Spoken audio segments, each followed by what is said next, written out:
Listo, entonces ahí está grabando. Nada, chicos, bienvenidos.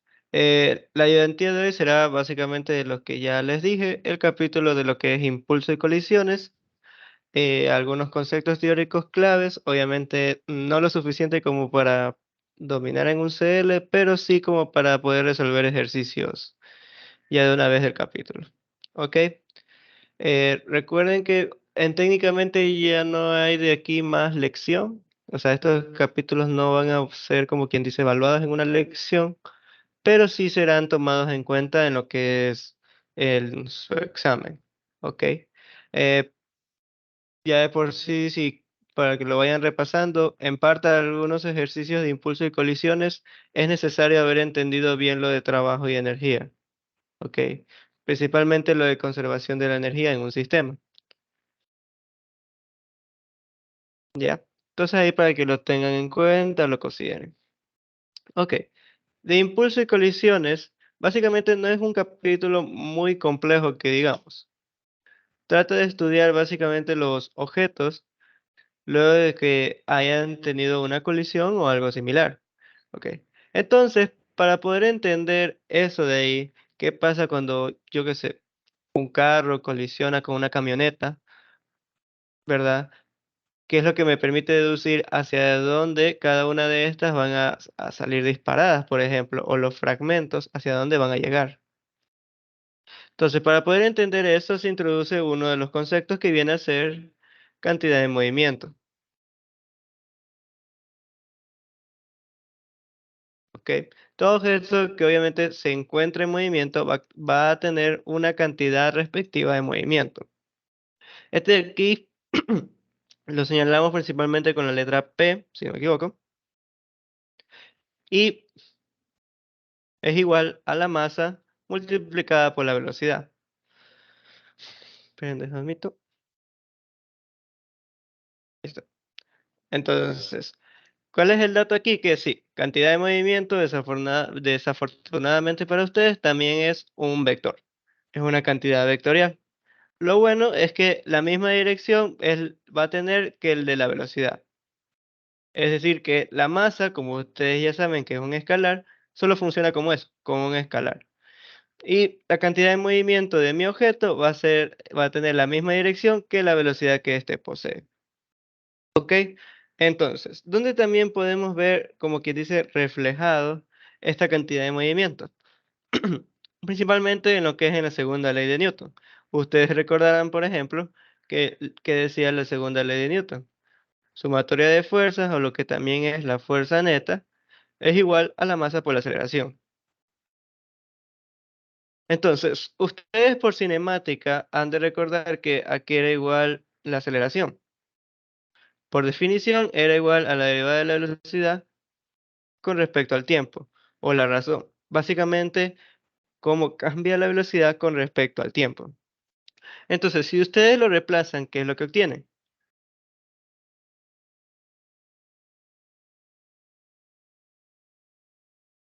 Básicamente, lo que obtienen es igual a la masa multiplicado por la derivada de la velocidad con respecto al tiempo.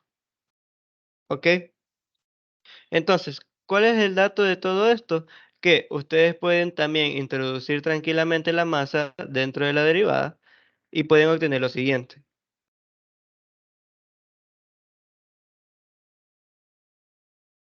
Y esto de aquí es lo que viene a ser mi cantidad de movimiento. ¿Ok? Ahora, ¿qué otra definición aquí también estamos tomando en cuenta? Es que si se pueden observar, mi fuerza neta o mi sumatoria de fuerzas es igual al cambio de la cantidad de movimiento con respecto al tiempo. ¿Ok? Entonces, esto de aquí obviamente nos servirá mucho si nosotros queremos calcular, como por ejemplo lo que es el impulso. Ahora, si observamos bien lo que es la fórmula cantidad de movimiento, ¿qué pueden concluir? Entre mayor sea la masa de un objeto, mayor va a ser la cantidad de movimiento. Y lo mismo sucede con la velocidad. Mientras mayor sea la velocidad de ese objeto, mayor va a ser su cantidad de movimiento. Ahora, como ya les vine diciendo, la cantidad de movimiento es una magnitud vectorial y va a tener la misma dirección que la velocidad. ¿Ya? Entonces, si la cantidad de movimiento es un vector, eso quiere decir que también lo pueden descomponer en sus respectivas componentes. Sería, por ejemplo, cantidad de movimiento en X será igual a la masa por la velocidad en X. La cantidad de movimiento en Y será igual a la masa por la velocidad en Y. Y asimismo, si es que de repente su profesor les incluye un ejercicio en el espacio tridimensional o lo que es en 3D, la cantidad de movimiento en el eje Z sería igual a la masa por la velocidad en el eje Z. ¿Ok? Eso de ahí. La cantidad de movimiento también la pueden así descomponer en sus componentes. Ahora, la unidad viene a ser, como ya se pueden dar cuenta, si la masa está en kilogramos y la velocidad en metros sobre segundos, la unidad viene a ser kilogramos por metros sobre segundos. Y esa será la unidad básicamente en la que se encontrará la cantidad de movimiento. ¿Ok? Al menos dentro en el SI. Entonces, cosas importantes, ya tenemos la fórmula de la cantidad de movimiento, ya sabemos que la fuerza neta o sumatoria de fuerzas, que también podemos incluirlo aquí, es igual al cambio de la cantidad de movimiento de mi objeto con respecto al tiempo, y que como se trata de un vector que tiene la misma dirección que la velocidad, se puede descomponer en sus respectivas componentes vectoriales. ¿Ok? Ahora, la pregunta es, si se dan cuenta, la cantidad de movimiento, ok, es igual a la masa por la velocidad. ¿A qué era igual la energía cinética? Por ejemplo, nosotros decíamos que la energía cinética es igual a un medio a la masa por velocidad al cuadrado. Aparte de que una es escalar y la otra se trata obviamente de un vector, ¿qué es lo que la diferencia? O sea, ¿cuál es la diferencia entre lo que es cantidad de movimiento y lo que es energía cinética? Al menos una diferencia física. Para eso nosotros introducimos lo que es, y aquí en el título está, el impulso. ¿Ok? Cuando la fuerza neta actúa, por ejemplo, en lo que es una partícula constante, se define el impulso como qué cosa. Y ya de por sí les digo, el impulso viene a ser con la letra J, es igual al producto de esta fuerza por el intervalo del tiempo en el que se está efectuando esta fuerza. ¿Ok? Esto viene a ser el impulso de una fuerza constante. Es decir, que el impulso de un objeto o partícula que tiene como fuerza neta constante va a ser igual al producto de este por un intervalo de tiempo o el intervalo del tiempo en el que se efectúa esta fuerza. Es decir, por ejemplo, tiempo 2 menos tiempo 1. Un ejemplo. ¿Ok? Y a su vez, este impulso también va a ser igual al cambio de la cantidad de movimiento. Pero ¿de dónde sacamos todo esto? El origen de la fórmula. Otra vez retomamos de la sumatoria de fuerzas, que es igual a ¿qué cosa? A la masa por la aceleración. Asimismo, podemos decir la fuerza neta va a ser igual a la masa elevada a la velocidad con respecto al tiempo y obtenemos lo mismo que tenemos acá. Es decir, que la fuerza neta es igual al cambio de la cantidad de movimiento con respecto al tiempo. Entonces, si ustedes se pueden dar cuenta, esto no es otra cosa que como que una ecuación diferencial. Entonces, este diferencial de t lo puedo mandar al otro lado a lo que es multiplicar. Y aquí ya hemos obtenido básicamente la fórmula del impulso, integrando. Esto de aquí viene a ser mi impulso. Entonces, si ustedes integran un diferencial de cantidad de movimiento, ustedes ya saben, por cinemática que les he venido diciendo, que no es otra cosa que el cambio de cantidad de movimiento, ¿verdad? Es un cambio. Por lo tanto, el impulso, y si la fuerza es constante, ustedes saben que esto sale de la integral, ¿verdad? Y nos queda esto de aquí. Entonces, el diferencial de t aquí también sería un delta t. Y volvemos a la fórmula que teníamos en antes. Fuerza neta por el intervalo del tiempo es igual al cambio de cantidad de movimiento. Lo que teníamos acá básicamente. Esto solo si la fuerza es constante.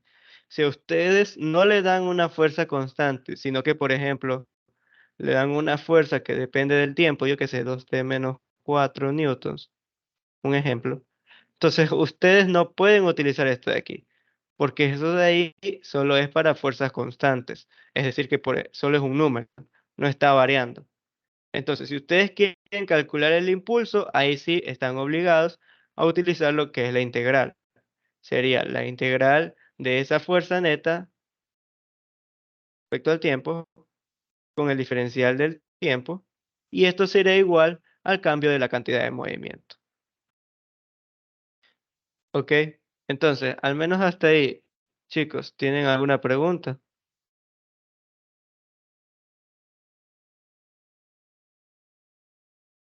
¿Está todo claro?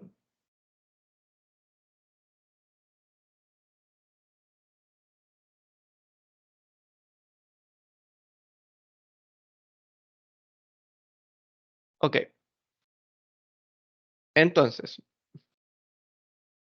si estamos diciendo que la integral de la fuerza con respecto al tiempo viene a ser el impulso, ¿qué pueden ahí irnos diciendo algo? Al menos para los que ya han visto cálculo o tienen ya alguna noción, recuerdan algunas cosas de cálculo de una variable, ¿verdad? Aparte de odiarla. La integral no es otra cosa que el área bajo la curva en una gráfica. Por lo tanto, si aquí tenemos tiempo y acá tenemos fuerza, en una gráfica de tiempo versus fuerza, ¿verdad? Yo que sé, puede ser de repente algo así, cualquier cosa. El área bajo la curva, todo esto de aquí,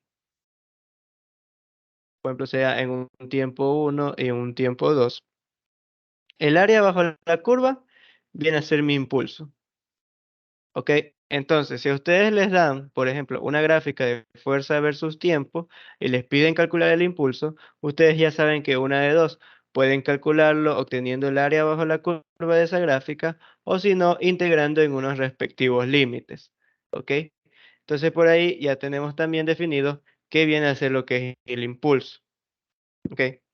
Entonces, así también, si la cantidad de movimiento es un vector, y la fuerza también es un vector, como el impulso viene a ser justamente la integral de ese vector con un diferencial de tiempo, el impulso también viene a ser un vector. Entonces tengan cuidado con eso. El impulso sí es una cantidad vectorial. Y la dirección que tiene el impulso es la misma que tiene la fuerza neta en ese instante. ¿Ok? Es decir, la dirección que va a tener el impulso va a ser la misma que la dirección que tenga la fuerza en esos instantes. ¿Ok? Ahora, la unidad del impulso en el SI viene a ser lo que es, si no me equivoco, por ejemplo, un impulso viene a ser un newton por segundo. O si no, también pueden expresarlo como kilogramos por metro sobre segundos al cuadrado, perdón, metro sobre segundo. ¿Por qué este de aquí? ¿A dónde más lo han visto? Lo han visto acá también. Y es porque justamente se repite lo que ya habíamos venido diciendo, que el impulso es igual a la cantidad de movimiento. Por lo tanto, esto de aquí no es otra cosa que una cantidad de movimiento, pero más que nada la diferencia de esa cantidad de movimiento que ha tenido mi objeto. Es por eso que ambos se encuentran en la misma unidad. ¿Perdón?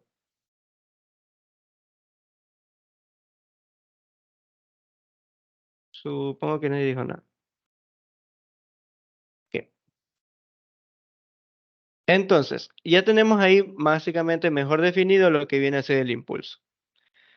Entonces, ya saben, si la fuerza es constante, pueden directamente multiplicar, pero si se la están dando como tipo función, pues tendrán que integrar. Entonces, aquí es lo que viene, y no sé si alcance, desde el lado más pequeño estoy aquí.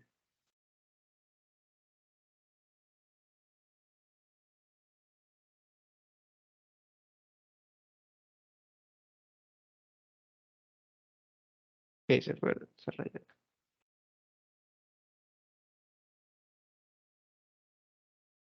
Listo. Entonces, aquí es lo que ya viene otro tema, que viene a ser el teorema, que si ya lo han venido leyendo el capítulo, han de saber de qué trata. Teorema de impulso, cantidad de movimiento.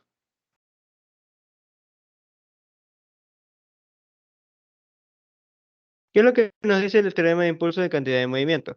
Lo que nos dice básicamente es que los cambios en la cantidad de movimiento que una partícula se debe básicamente al impulso.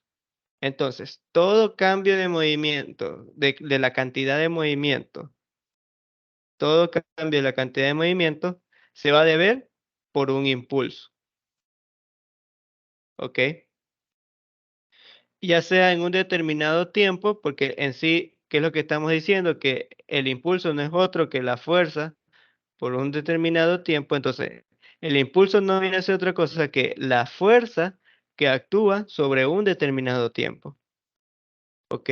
Y en eso de ahí es lo que va a representar el cambio de mi cantidad de movimiento. Entonces, ya tenemos una diferencia entre lo que es cantidad de movimiento y lo que es energía.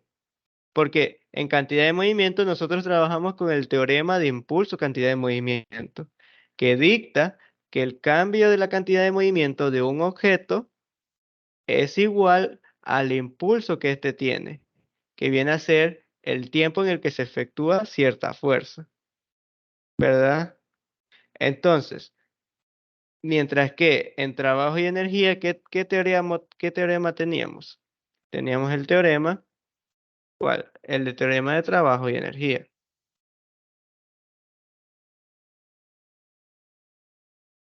¿Qué es lo que nos decía el teorema de trabajo y energía? Que la energía cinética de la partícula cambia, es decir, el cambio de la energía cinética viene a ser igual al trabajo que se realiza en ella, el trabajo neto que se realiza en ella. Y si ustedes recuerdan la definición de trabajo, perdón, no sé por qué le puse una flecha. Ustedes recuerdan la definición de trabajo no era otra que la integral de fuerza por un desplazamiento o un diferencial en X, ¿verdad? Y si la fuerza es constante, una fuerza por un delta X, ¿verdad? Entonces, el teorema de trabajo-energía, ¿qué decía? El cambio de energía cinética venía a ser mi trabajo, trabajo neto, que vendría a ser la fuerza neta por un, ya sea diferencial de X o un delta X.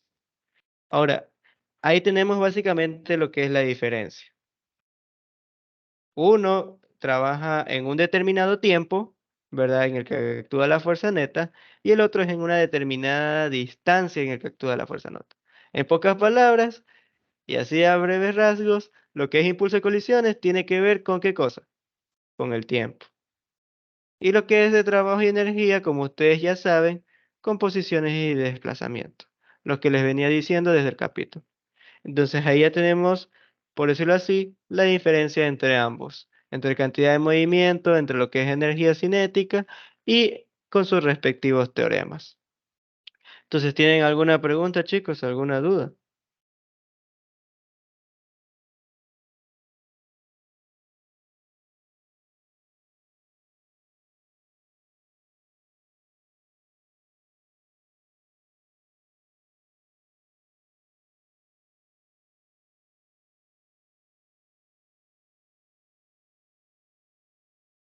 ¿No tienen ninguna duda? Supongo que no. Para los que ya vinieron ingresando, porfa, me ayudaría mucho, si es que pueden, claro, escribir en el chat el número de su paralelo. ¿Ok? Eso de ahí. Entonces, ¿qué más podemos ir diciendo de lo que es impulso y colisiones? Se ha observado que en la mayoría de los casos, cuando, por ejemplo, un carro, digamos, colisiona con un tráiler, digamos, ya, colisión. Asimilen que eso era un carro y lo otro era un camión, asimilen. Se ha observado que las fuerzas externas que actúan, ¿verdad? con respecto a mis dos objetos es casi nula. Entonces, en estos casos, ¿yo qué puedo asegurar? Si mi fuerza externa es casi nula o es igual a cero. Entonces, ¿qué decíamos? Que si mi fuerza neta es igual al cambio de la cantidad de movimiento con respecto al tiempo. Entonces, si mi fuerza neta es cero, ¿qué estoy diciendo aquí? Que el cambio de mi cantidad de movimiento con respecto al tiempo es cero. Es decir, que no hay cambio de cantidad de movimiento. Por lo tanto, y aquí ya recargando, perdón, sumatoria de fuerzas externas, si es igual a cero, cuando se cumple esto en mi sistema, ya sea carro, camión, etcétera, mi cantidad de movimiento se va a conservar. El cambio de la cantidad de movimiento va a ser cero. Y por lo tanto, ¿qué puedo asegurar? Que la cantidad de movimiento que tenía al inicio va a ser igual a la cantidad de movimiento que tenía al final en mi sistema. ¿Esto de qué me sirve? En lo que son de colisiones.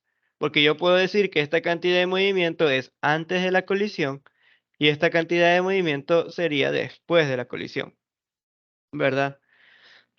Y así podría explicar fenómenos de choques, o mejor aún, poder resolver los ejercicios que tengan que ver con lo que es colisión. ¿Ok? ¿Han dicho algo en el chat? Ahí ya dijeron los paralelos. Muchas gracias. Ok, eso de ahí. Entonces, como le estaba diciendo, en la mayoría de casos, cuando suceden lo que son choques entre objetos o partículas, la fuerza entre ambos suele ser mucho mayor que las externas. Entonces, las externas como que no son apreciables, son muy cercanas a cero.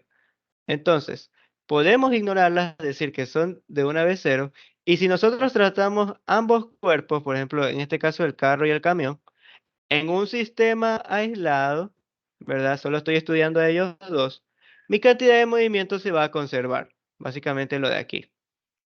Y sí que se conserva la cantidad de movimiento al inicio en mi sistema, va a ser igual a la cantidad de movimiento al final en mi mismo sistema. ¿Ok? Es algo parecido a lo cuando nosotros trabajamos con lo de conservación de energía, ¿verdad? Que yo les decía que el trabajo de fuerzas no conservativas era igual a cero, por lo tanto mi cambio de energía mecánica es igual a cero. Es decir, energía mecánica inicial es igual a energía mecánica final. Es la analogía, es lo parecido en impulso y colisiones. ¿Ok? Eso de ahí. ¿Tienen alguna pregunta, duda? Si no, continuamos.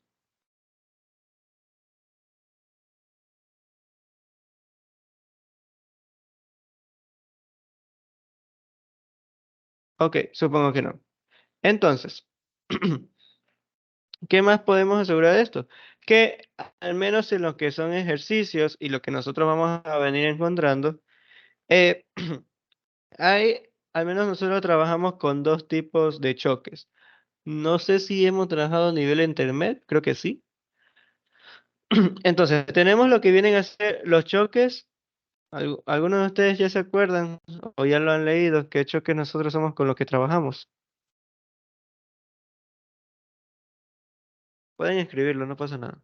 En efecto, elástico e inelástico. ¿Y recuerdan la característica o particularidad para cada uno de ellos? ¿Qué es lo que lo diferenciaban?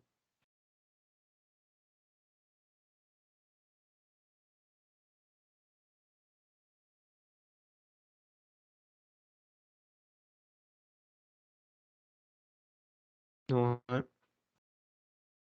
la energía cinética. Ajá, en parte. Entonces, ahí es lo que viene a ser lo que son choques elásticos e inelásticos. ¿Ok? Porque, por ejemplo, ¿qué podríamos asegurar de los choques elásticos?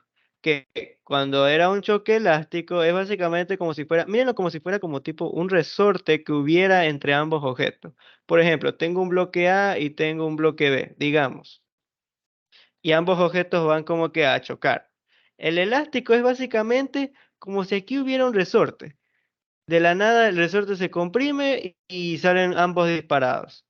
¿Verdad? Entonces, en ese caso, ¿qué es lo que va a pasar? Pues primero que nada, que en ambos choques nosotros siempre vamos a trabajar con lo siguiente. Mi cantidad de movimiento se va a conservar. ¿Ok? ¿Es necesario trabajar con eso? Sí. Ahora, la particularidad es que en el choque elástico, mi energía mecánica también se va a conservar. Se conserva la cantidad de movimiento y se conserva la energía mecánica de mi sistema. ¿Ok? Es decir, que para cuando nosotros tenemos choque elástico, podemos al menos asegurar estos dos aspectos, que se conserva la cantidad de movimiento y se conserva la energía mecánica. Y créanme lo que esto es muy importante porque cuando nosotros trabajamos en choque elástico y solo con la conservación de cantidad de movimiento, no encontramos la cantidad suficiente de ecuaciones para obtener las soluciones. ¿Dónde encontramos la cantidad de ecuaciones para poder encontrar las incógnitas? Explorando en la conservación de energía mecánica. Que sí, descuiden, sí les voy a traer, al menos en esta semana, ejercicios tipo así. ¿Ok? Entonces, eso es en el choque elástico. Pero si la fuerza entre los cuerpos no es conservativa, porque en el choque elástico, si se conserva mi energía mecánica, es porque sí o sí las fuerzas son conservativas. ¿Qué pasa en el choque inelástico? Que cubre cuando las fuerzas entre los cuerpos no es conservativas, ya sea a inicio o después del choque. Entonces, ¿qué es lo que va a pasar? Que se conserva, efectivamente, se conserva mi cantidad de movimiento, pero ya no se conserva, ¿qué cosa? Mi energía mecánica. Entonces, como no se conserva mi energía mecánica, ¿qué podríamos deducir? Si estamos hablando de un choque, es que posiblemente cuando colisionaron ambos objetos, ¿verdad? Yo que sé, aquí se colisionó con una caja, digamos. No le ponen bola a eso. A lo que colisionaron ambos objetos, ¿qué es lo que pasó? Que de repente en esa colisión se perdió energía. Es decir, no estoy diciendo que la energía fue eliminada, sino que de repente se transfirió de mi sistema, salió. ¿Y cómo ustedes saben que puede haber pérdida de energía? Pues puede ser que por el choque, por el roce, hubo pérdida de energía por calor, también por el sonido, se escuchó como que un estruendo o algo, ¿ok? Cosas así. Entonces, es lo único que podemos asegurar, que hubo pérdida de energía en mi sistema, ¿ok?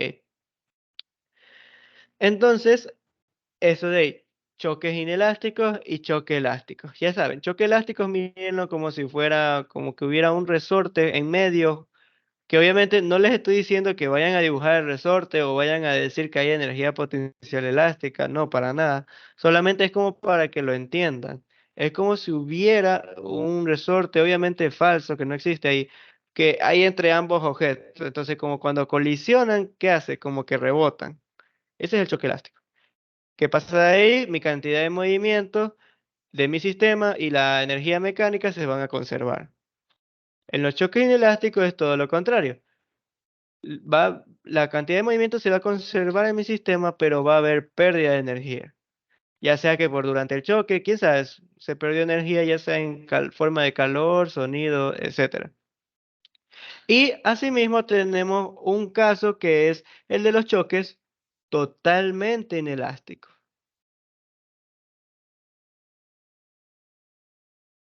¿Cuál era la particularidad de estos choques? Los totalmente inelásticos.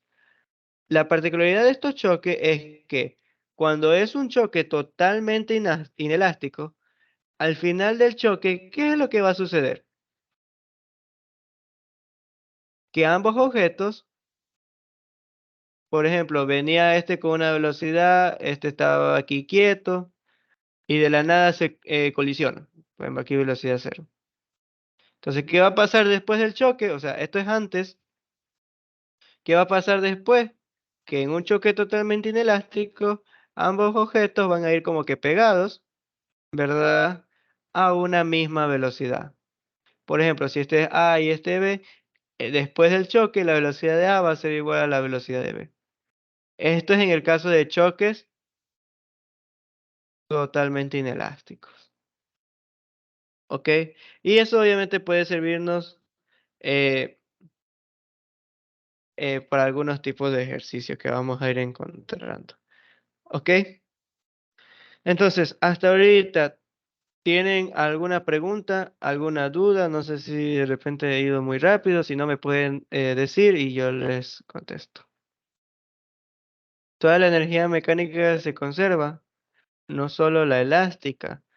Supongo que se refiere a lo que es la energía potencial elástica. No porque el choque se llama elástico, no piense que también tiene que ver con la energía potencial elástica. Ok, o sea, puede haber un ejercicio, sí, pero no necesariamente. Sí, básicamente en el choque elástico se conserva mi energía mecánica, eso sí, segurísimo. Pero la energía mecánica, es decir, que la energía mecánica que tengo al principio va a ser igual a la energía mecánica que voy a tener, pero al final. ¿Ok? Entonces, por ejemplo, puede que al principio solo tenga la energía cinética de ambos objetos y al final vaya a tener la misma o tal vez no. ¿Cuándo no voy a tener la misma energía mecánica? Al principio y al final. En los choques inelásticos. Y hay algunas preguntas que tienen que ver con respecto a eso. Porque, por ejemplo, ustedes le hacen este tipo de preguntas. Cuando son choques inelásticos. De por un ejemplo, ¿cuánta energía se perdió después del choque, digamos? ¿O qué porcentaje, digamos, de la energía cinética del bloque A, se perdió? Ya, ya. Entonces, así suelen encontrarse preguntas. Y ustedes obviamente lo único que tienen que hacer es calcular esa energía, ese trabajo que lo pueden aplicar a partir del cambio de energía mecánica. Porque, por ejemplo, podemos decir que esa energía que se está perdiendo, ¿verdad? ¿A qué va a ser igual? Podemos decir que es al trabajo de fuerzas no conservativas, fuerzas que no son conservativas. ¿Y a qué es igual? Al cambio de mi energía mecánica. Entonces, ustedes pueden calcular esto de aquí y ya obtienen la respuesta, que lo vamos a ver si es posible en algún ejercicio. ¿Ok? Pero sí, lo de choque elástico no está relacionado con la energía potencial elástica, sino que más bien está relacionado con que se conserva la energía mecánica de mi sistema. Y ustedes ya saben que energía mecánica no solo es energía potencial elástica, sino que también es las energías potenciales más las cinéticas. Entonces todo eso de ahí se va a conservar. Lo inicial con lo final van a mantenerse. Va a ser igual. ¿Ok? ¿Tiene alguna pregunta? ¿Alguna duda? ¿Alguna inquietud? ¿Amenaza de repente?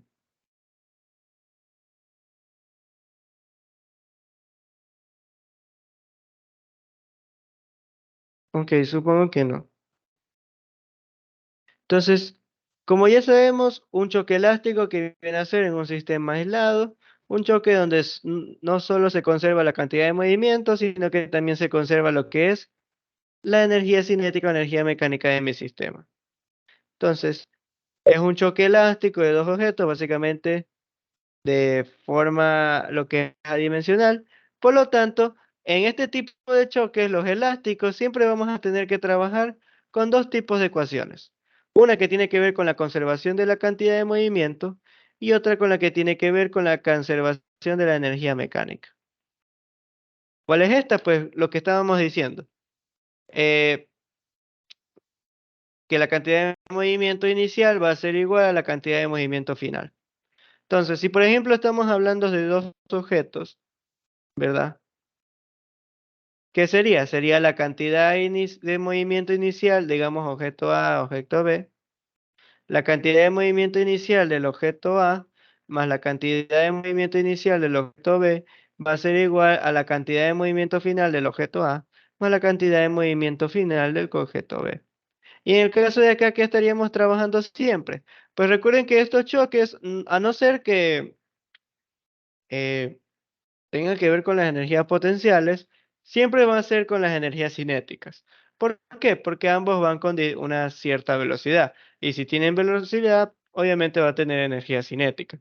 Entonces, la mayoría de ecuaciones siempre va a ser, al menos de conservación de energía mecánica, va a ser la energía cinética inicial de A más la energía cinética inicial de B, igual a la energía cinética final de A más la energía cinética de B, final de B, ¿verdad? Y por ejemplo, podemos asegurar que en los choques inelásticos también vamos a tener lo mismo. Pero ¿qué va a pasar con la conservación de energía mecánica? Es distinta de cero e incluso es igual al trabajo de la fuerza no conservativa. ¿Ok? Entonces, en este caso, ¿qué va a pasar? Que el trabajo de fuerzas no conservativas o la energía que se perdió después del choque, un ejemplo, sería ¿qué cosa? Mi energía mecánica final menos mi energía mecánica inicial. Y en la mayoría de casos va a ser lo siguiente. La suma de mi energía cinética final más mi energía cinética final B menos la suma de mi energía cinética A inicial más la energía cinética B inicial. La mayoría de casos. Entonces, pueden aprendérsela si gustan, pero ya saben que lo más recomendable es que ustedes la puedan deducir, porque no siempre para un mismo ejercicio va a ser la misma ecuación, sino que se las pueden cambiar, obviamente. Ok, eso de ahí. Eh, ¿Dónde se suben las grabaciones? Pues yo siempre que termino la clase les comparto el link por ambos grupos, por lo que es el grupo de ayudantías académicas dirigidas y también en el otro, en el física clandestina. ¿Ok? Pero por lo general se suben en YouTube, en el canal que yo tengo. ¿Ok? Entonces, ¿tienen alguna otra pregunta?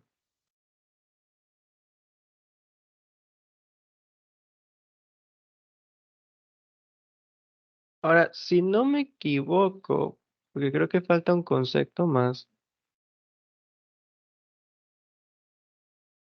dejen reviso por si acaso.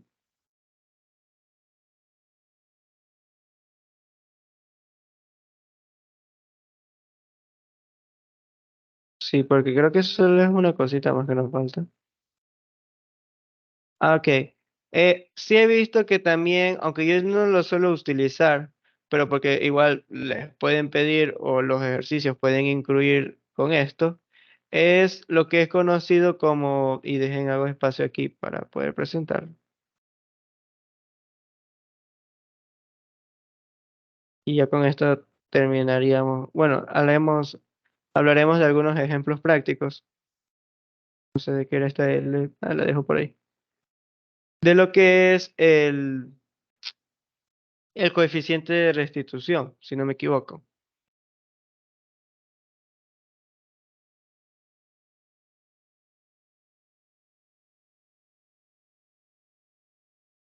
¿verdad? En algunos ejercicios, muy pocos, la verdad, porque casi no se lo menciona, o al menos yo no he visto en tantos ejercicios porque ni en el libro se lo hace, creo que mención, si no lo hubiera incluido en las diapos. Es que el coeficiente de restitución básicamente me dice qué tipo de colisión es la que está, o qué tipo de choque es la que está sucediendo. Ahora, si por ejemplo estamos hablando de una colisión o un choque entre dos objetos y digamos que de una forma en dos dimensiones, digamos que también, por ejemplo, diga x, y, el coeficiente de restitución no va a ser otro que cuál. Si no me equivoco, era la velocidad, ¿verdad? Porque el coeficiente de restitución la mayoría de veces siempre trabaja lo que es con las velocidades, al menos con las que son las velocidades relativas. Que será las velocidades, por ejemplo, la velocidad del bloque, digamos, bloque B, menos la velocidad del bloque A, dividido para la velocidad del bloque A, menos la velocidad del bloque B. Ahora, ¿cuál es la particularidad de estas velocidades? Es que, si no me equivoco, las de arriba vienen a ser después del choque.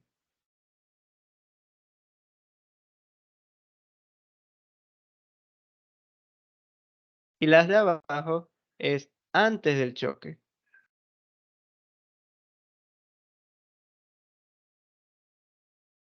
Entonces, eso de ahí. Unas vienen a ser después del choque y otras vienen a ser lo que es después del choque. Entonces, no sé si también podría, aunque creo que sí sería evidente, considerar lo que son también los componentes de esas velocidades. Pero sí, efectivamente, eso es lo que viene a ser lo que es el coeficiente de restitución. Ok, entonces, eso de ahí. Ahora, si no me equivoco, y creo tengo la gráfica para ver cuánto es, déjense las copio.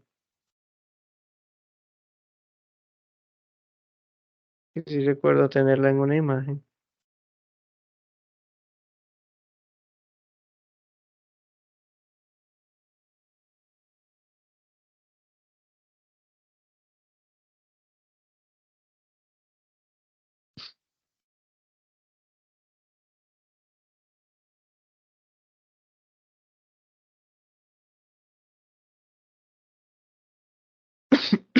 Perdón. Ya, aquí está.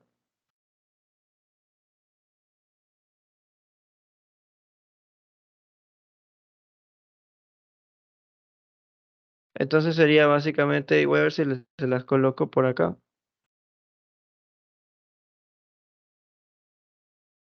Este de aquí. Entonces, sí, ahí pueden darse cuenta de lo que les estoy diciendo. De esta forma ustedes pueden calcular lo que es el coeficiente de restitución. Cuando se trata de choques elásticos, el coeficiente de restitución va a ser igual a 1. Y como ustedes ya saben, mi energía cinética inicial va a ser igual a la energía cinética final. Así mismo con las mecánicas. Esto de aquí es como que un nivel intermedio, o mejor dicho, como en el libro lo considera choques inelásticos, pero que es básicamente que no es totalmente inelástico. Entonces, cuando no es totalmente inelástico, que es como les iba diciendo, que después del choque ambos objetos se mueven a la misma velocidad, el coeficiente de restitución está como que entre 0 y 1. ¿Ok? Y cuando es, pues, por así decirlo, total, es inelástico, ¿verdad? El coeficiente de restitución va a ser igual a 0, o mejor dicho, totalmente inelástico. ¿Por qué? Porque si se dan cuenta, para calcularlo tenemos que, ¿qué cosa? Dividir la velocidad del bloque 2 o el segundo objeto menos la velocidad del bloque 1 para la velocidad del bloque 1 menos la del bloque 2.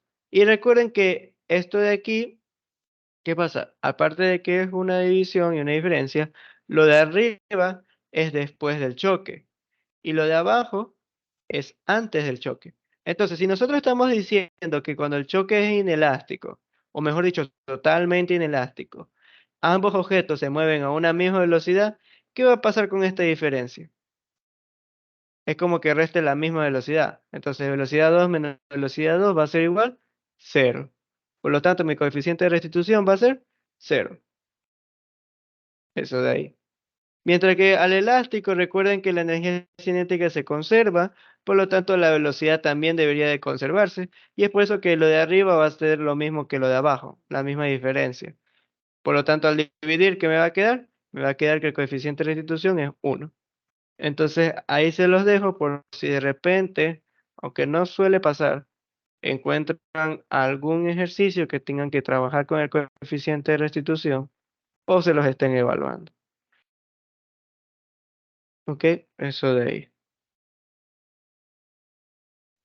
Entonces, ¿tienen alguna pregunta?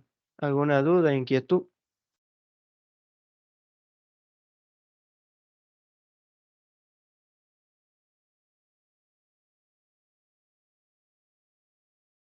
Sí, yo sí subo las clases grabadas. Las subo lo que es en YouTube y yo luego se les paso el link y ustedes pueden verlas.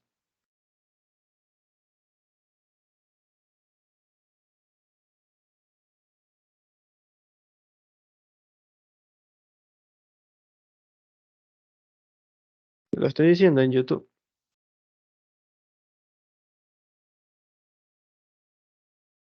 Ah, supongo que no está en la clase. Ok, entonces igual a ellos les paso el link. Entonces, ¿tienen alguna duda? ¿Pregunta? Si no, continuamos.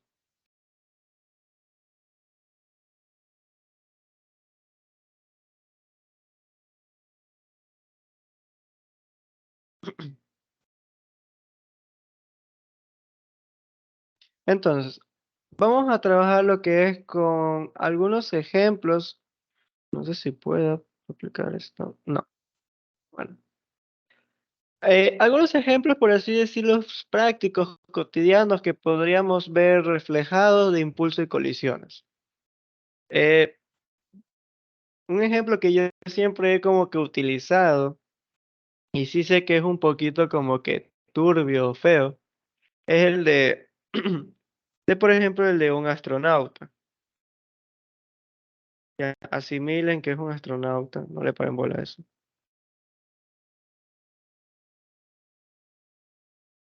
Entonces, son astronautas, están por ahí varados en el espacio, ok. De repente, por desgracia, cuando ustedes estaban aquí en lo que es el transbordador, digamos, ustedes saben que normalmente suele haber como que un cable conectado a ustedes para que de repente no se vayan por allá flotando en el espacio o como le digan. Digamos que se cortó ese cable. Entonces ustedes están en medio de la nada. Llegaron por acá y no saben cómo ahora vuelvo al transbordador. ¿Qué puedo hacer? Pues una opción es que eh, se saquen el casco, se corten o se arranquen todo el pelo que tienen, hagan como que una bola de pelo y la lancen hacia allá. ¿Qué va a pasar con su cuerpo?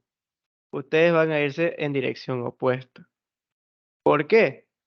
Porque mi cantidad de movimiento se conserva.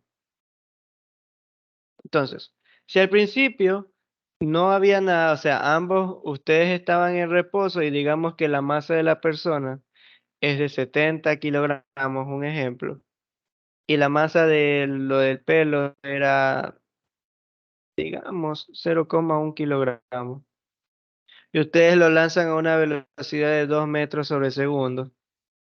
Entonces, ¿qué va a pasar? Que mi cantidad de movimiento inicial es igual a mi cantidad de movimiento final.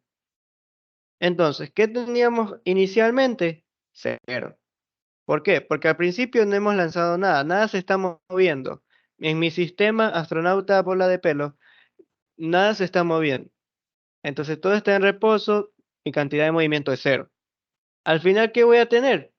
Voy a tener la cantidad de movimiento del astronauta, que digamos que no sé cuál es, más la cantidad de movimiento de, digamos, bola de pelo. Entonces, si nosotros definimos positivo hacia la derecha, y nosotros, y esto es algo que podemos hacer, si de repente no sabemos en qué dirección se va a mover mi objeto, que necesitamos obtener su velocidad, podemos simplemente dejarlo como positivo. Entonces, ¿qué va a pasar? Que cuando lo vamos a despejar en la ecuación, van a ver, o ustedes se van a dar cuenta que va a quedar negativo. ¿Qué significa negativo? Profe, que significa que ya hice mal el ejercicio, tengo que borrar todo, ya fue. No. Simplemente trabajen o recuerden de su sistema de referencia. Si ustedes decidieron positivo a la derecha, negativo a la izquierda, pues obviamente está yendo en dirección contraria. Entonces, ¿qué se pueden dar cuenta? Que esto de aquí lo puedo pasar al otro lado. Y ya me queda ahí, oh sorpresa, apareció el signo negativo. Y esto es igual a la cantidad de movimiento de mi bola de pelo. Entonces, dejémoslo expresado, sería negativo la masa del astronauta y la velocidad del astronauta. Y esto es igual a la masa de la bola de papel, de pelo, perdón. Aquí ponemos astronauta. O la velocidad a la que va. Entonces, si nosotros despejamos la velocidad del astronauta, ¿qué vamos a obtener? Sería la masa de la bola de pelo por la velocidad de la bola de pelo. Y esto dividido para la masa del astronauta. Entonces, ¿cuánto nos queda? Sería 0,1 y recuerden que esto está en negativo, porque este signo lo pasamos a otro lado, negativo. 0,1, la masa del astronauta que es 70 y esto multiplicado por la velocidad que es 2. Entonces, ¿a qué velocidad se mueve mi astronauta? Pues multiplicamos y dividimos. Y nos da que se mueve, aunque muy poco, a menos 0,003 metros sobre segundos. Entonces, ¿qué estamos diciendo aquí? Que si, por ejemplo, en un caso hipotético, ya sea la suerte que a ustedes se le hayan presentado de repente, ustedes están en medio de la nada, en el espacio, y no saben cómo volver, pueden lanzar, no qué sé, arrancarse todo el pelo que tienen, hacer una bola de pelo y lanzarlo en dirección contraria. Entonces, ¿qué va a pasar? Que si ustedes lo lanzan para acá, ustedes se van a mover para acá en dirección opuesta, ¿verdad? Ustedes saben que esto también sucede por lo que es tercera ley de Newton, ¿verdad? Lo que es acción y reacción. Y así ustedes van a lograr moverse con una velocidad, ¿ok? Ahora, de repente, ¿qué puedo hacer para aumentar mi velocidad? Pues puedo aumentar la masa del objeto que estoy lanzando. Entonces, si ven que se mueven muy lento y les da pereza llegar rápido, o sea, quieren llegar rápido, pueden también cortarse un brazo, ¿verdad? Se cortan ese brazo, verán ustedes cómo lo cortan, y lo lanzan. Entonces, digamos que ahí va a aumentar, ahora no sería una masa de pelo, sino una masa del brazo, que digamos que es, no sé cuánto pesa, digamos que unos 4 kilogramos. Entonces, obviamente aquí ya no sería 0,1, sería 4, y la nueva velocidad del astronauta, ¿cuánto sería?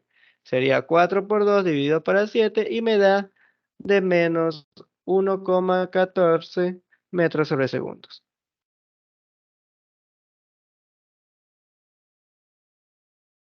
Entonces sí, depende también de la masa de mi objeto o también de la velocidad con la que estoy lanzando. Entonces, por ejemplo, esto es un ejemplo práctico de lo que es cantidad de movimiento.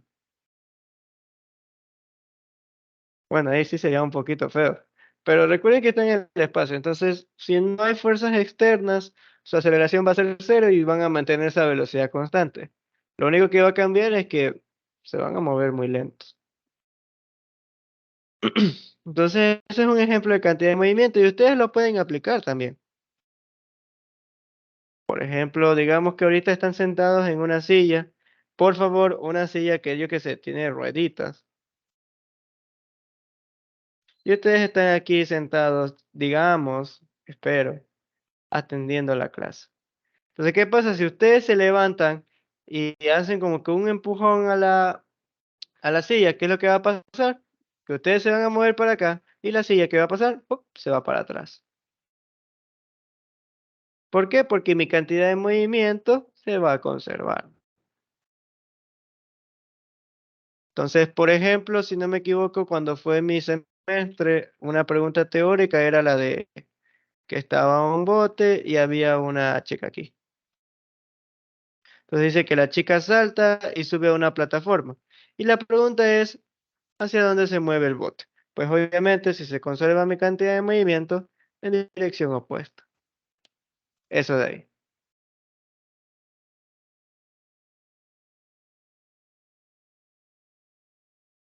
O sea, es un ejemplo práctico porque puede pasar. Tampoco estoy diciendo que lo vayan a hacer. Entonces por ahí tiene un ejemplo. Uno de impulso es como, y creo que vamos a resolver uno, si alcanzamos, de cuando golpean una pelota o un bate con un bate de béisbol, ¿verdad? Digamos que es un bate de béisbol, aquí viene la pelota.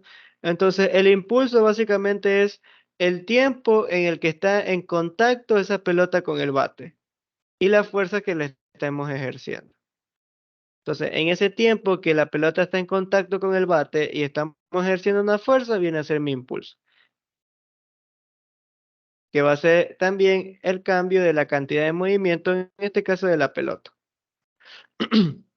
Entonces, eso de ahí. Ahora, otro ejemplo de conservación de cantidad de movimiento,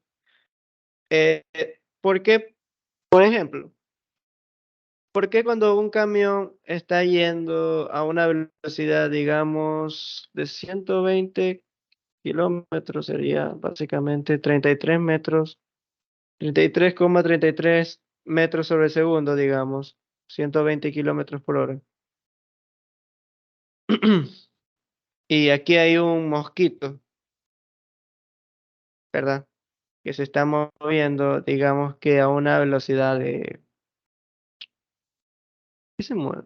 5 metros sobre segundo, digamos. ¿Por qué cuando el mosquito llega a la ventana, pasa, se lo aplasta básicamente? Veamos bien. Cantidad de movimiento tiene que ser igual a cero, ¿verdad? Entonces, ¿qué es lo que estamos diciendo? Que al principio lo que viene a hacer este mosquito se está moviendo hacia la ventana, ¿verdad? ¿Y qué va a pasar? Que se va a chocar justamente con el camión. Entonces, si se dan cuenta, el camión, ¿qué va a pasar? Va a seguir moviendo a la misma velocidad, no se va a ver afectado. Entonces, la energía, el choque que va a sentir básicamente, por ejemplo, un mosquito, es demasiado. No va a alcanzar ni siquiera a, como quien dice, a rebotar. Entonces se va a mover con el mismo carro, el mismo camión. Entonces, si no hay que se puede calcular. Sería cantidad de movimiento inicial igual a cantidad de movimiento final. Entonces, ¿qué tenemos? Tenemos la cantidad, digamos, y es un mosquito de 0,01 kilogramos. Tenemos la cantidad de movimiento del mosquito más la cantidad de movimiento del camión. Recuerden que es inicial. Y esto es igual a la cantidad de movimiento final de mi sistema, digamos. Entonces, ¿qué tenemos del mosquito? Sería la masa del mosquito por la velocidad que éste va, más la masa del camión, que digamos que es de 120 kilogramos, digamos, es un ejemplo, por la velocidad con la que éste se mueve. Y esto va a ser igual a ¿qué cosa? Si ambos se mueven a una misma velocidad, digamos que es un choque totalmente inelástico, sería la masa del mosquito más la masa del camión. Y esto es la velocidad con la que se mueve. Entonces, ¿qué va a pasar? Que sería la masa del mosquito, que es 0,01, por la velocidad que es 5, más la masa del camión, que es de 120, por la velocidad con la que se mueve, 33,3. Y si queremos saber la velocidad con la que ambos se mueven, esto de aquí lo pasamos a dividir. Entonces sería la masa del mosquito, que es 0,01, más la masa del camión, que es 120. Entonces, ¿cuánto les va a dar? Y no debería darles mucho.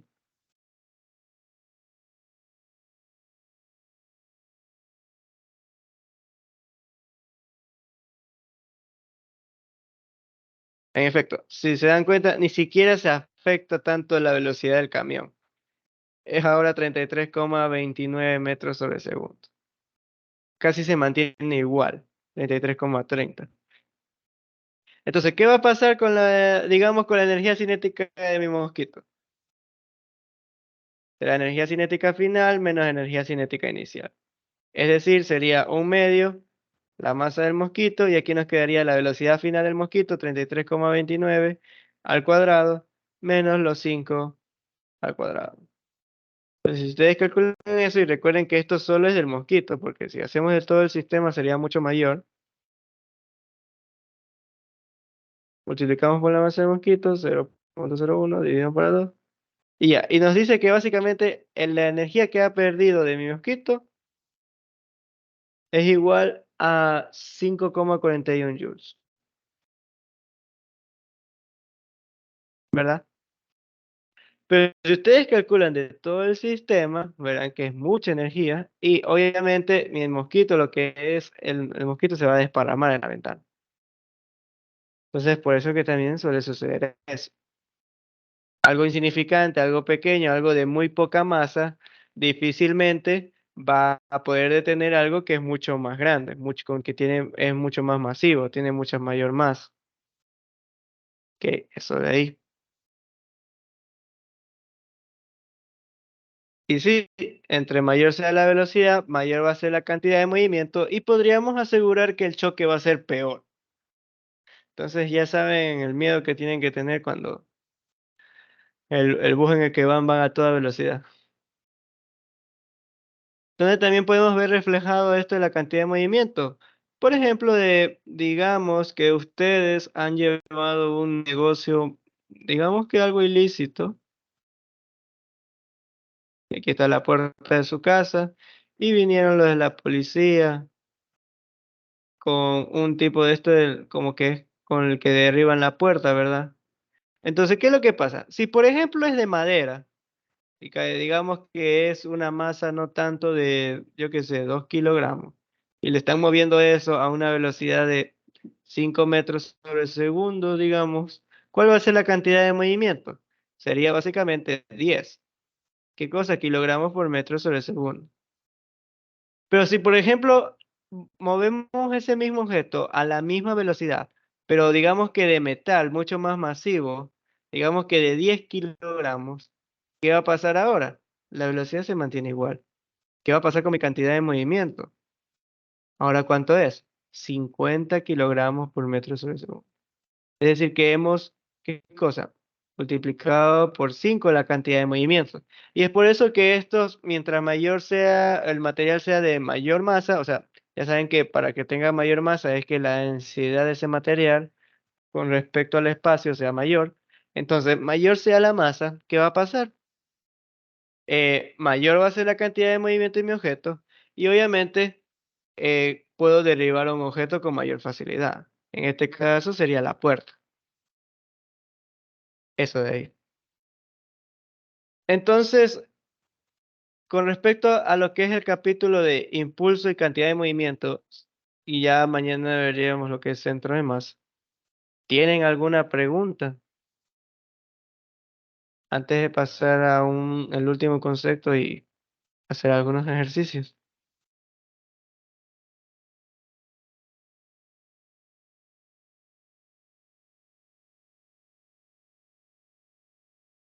Sí, también ese es otro ejemplo. Ustedes le lancen una piedra a su amigo, obviamente va a haber un choque ahí, y entre con mayor velocidad lancen esa piedra, o mayor masa tenga, va a tener mayor cantidad de movimiento y digamos que le va a doler más.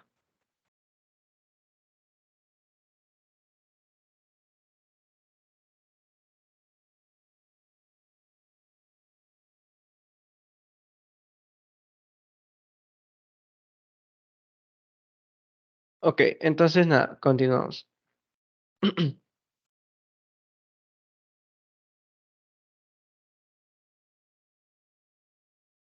Ahora aquí viene algo curioso. ¿Qué es lo que hemos venido diciendo, trabajando? Que a partir de la conservación de mi cantidad de movimiento, yo puedo saber lo que hay al principio y lo que hay al final.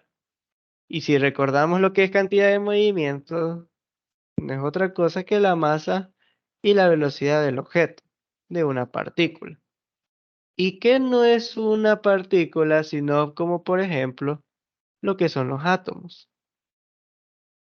Entonces, si por ejemplo, por si acaso, nosotros conociéramos todas las masas y todas las velocidades de las partículas del que componen, digamos que el universo, o sea, si yo conozco la masa y las velocidades de esas partículas que componen lo que viene a ser el universo, ¿qué podría yo ya ir trabajando?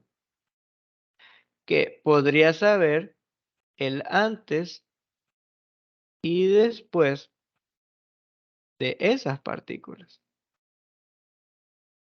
Es decir, que si yo pudiera conocer, saber todas las masas y velocidades de todas las partículas y tuviera la capacidad de procesarlo, utilizando lo que ahorita acabo de aprender, que es conservación de cantidad de movimiento, no es otra cosa que leyes de la mecánica clásica,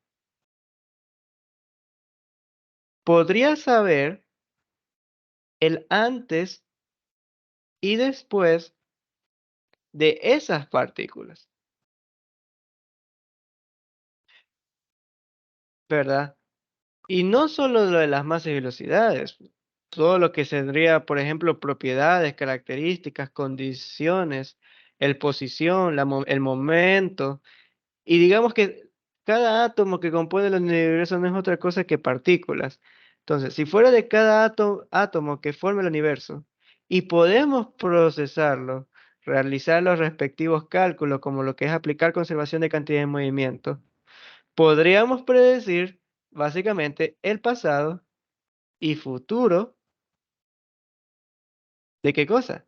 De aquellas partículas. Entonces, si existiera algún ente que supiera la ubicación precisa y el momento, ya sabemos que se refiere a esto de aquí, el momento de cada partícula, de cada átomo que forma el universo, sus valores tanto pasados y futuros, podríamos predecirlos. Para cualquier tiempo sería deducibles con esos datos. ¿Por qué? Porque podríamos calcularlo con las leyes de la mecánica clásica. Y si todo está formado por átomos, técnicamente nosotros, que también estamos formados de materia, también lo estamos. Eso quiere decir que todo es predecible. Por lo tanto, si todo es predecible, todo lo que íbamos a hacer ya estaba escrito, ya estaba para predecirse. Las decisiones que tomamos, el rumbo de nuestra vida, todo lo que nosotros hemos decidido, que si creemos por nosotros mismos fue decidido, no existe. No existe libertinaje, porque ya todo está predecible. Por lo tanto, la vida de nosotros ya está escrita. Nosotros no decidimos nada. Entonces, si ya saben que si llegan a estar RP en física mecánica, ¿qué pueden decir? Ya estaba predecido.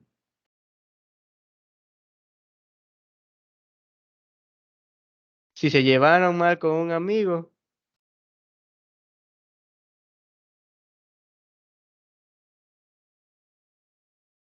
ya estaba predecido.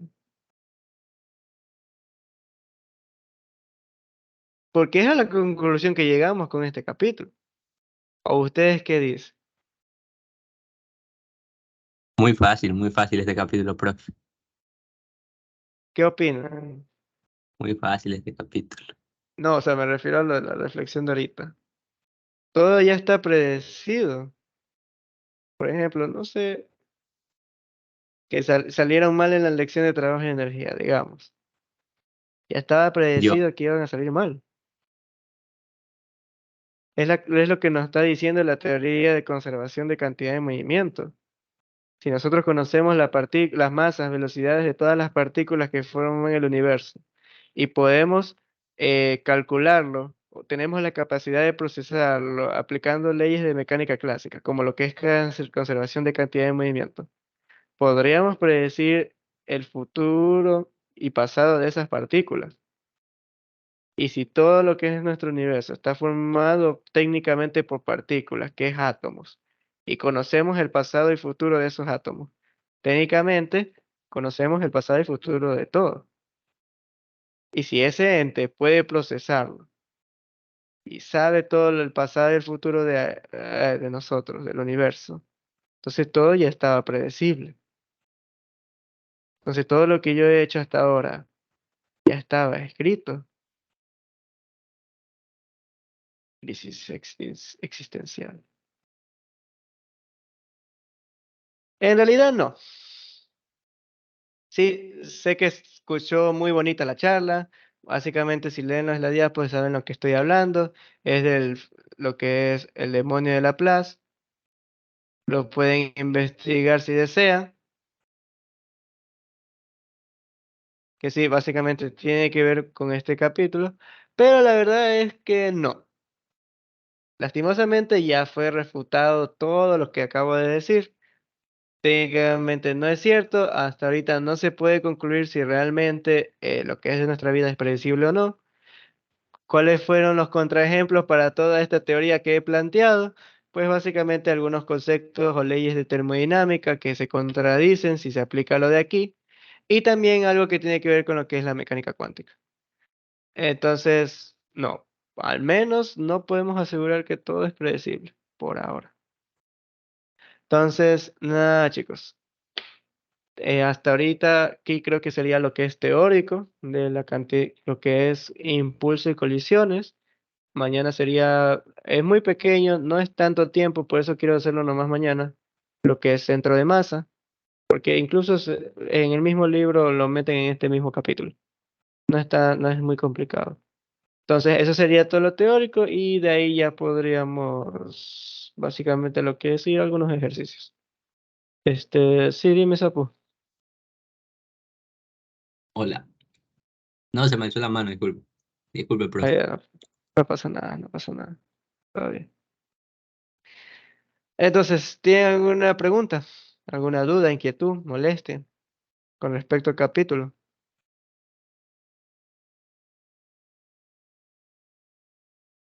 Para los que no lo han hecho, porfa, se los agradecería mucho. Escriban su paralelo teórico en el chat, si es que pueden, claro.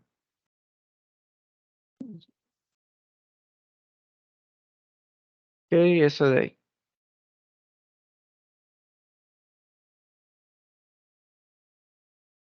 Si no, para continuar con ejercicios. Algunos que traje nomás.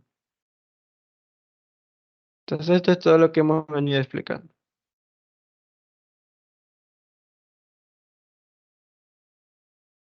Entonces, nada, vamos a hacer algunos ejercicios. Tenemos el siguiente. Nos dice un bate golpea una pelota de béisbol, ya nos está dando la masa, que es igual a 0,145, lo que es kilogramos. Y justo antes del impacto, la pelota viajaba horizontalmente a la derecha. Entonces vamos a considerar positivo hacia la derecha y de repente positivo hacia arriba.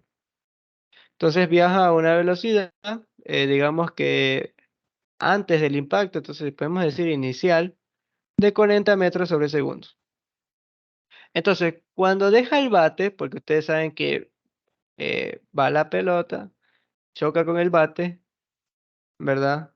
¿Qué va a pasar aquí? Va a colisionar y de repente va a ir en otra dirección. Entonces nos está diciendo que cuando deja el bate, es decir, después del choque, la pelota viaja a la izquierda con un ángulo de 30 grados arriba de la horizontal. Es decir, que aquí está la pelota, aquí está la horizontal y aquí está la velocidad. 30 grados arriba de la horizontal. Con una velocidad, y esta sería como velocidad final, pero recuerden que es el módulo, de 52 metros sobre segundos. Entonces, si el bate está en contacto durante 1,75 metros sobre segundos, determine los componentes horizontales y verticales de la fuerza media sobre la pelota. Entonces, con respecto a lo que ya hemos venido hablando, ¿a qué era igual sumatoria de fuerza?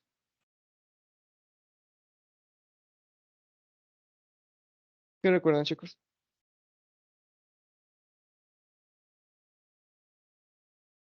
Al menos para este ejercicio.